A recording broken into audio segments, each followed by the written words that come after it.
এটা চকলেট নাকি লিপস্টিক? আমি ফার্স্টে অনেক কনফিউজ ছিলাম।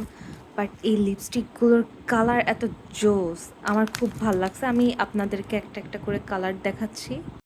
আপনাদেরকে আমি অনেস্ট একটা রিভিউ দিব। এই হলো কালার অ্যান্ড আমি ফার্স্ট কালারের শেডটা বলতেছি। ফার্স্ট কালারের শেড হলো নাম্বার 4, দেন সেকেন্ড কালারের শেড হলো নাম্বার 3, দেন থার্ড কালারের শেড হলো ওয়েট ফোকাস নিচ্ছে না, নাম্বার 2, দেন আরেকটা কালার মানে ফোর্থ নাম্বার 5 অ্যান্ড লাস্ট কালারের শেড হলো নাম্বার 1। এই কয়েকটা কালার আমার এত সুন্দর লাগে। চকলেট লিপস্টিক যারা নিতে চান অবশ্যই আমি পেজটার লিঙ্ক আপনাদেরকে দিয়ে দিব, আপনারা সবাই ওই পেজে নক করে নিতে পারেন। অনেক কম প্রাইসে আপনারা এই লিপস্টিকটা পেয়ে যাবেন। শেড দেখেন কত সুন্দর, 5টা কালারের শেড আছে।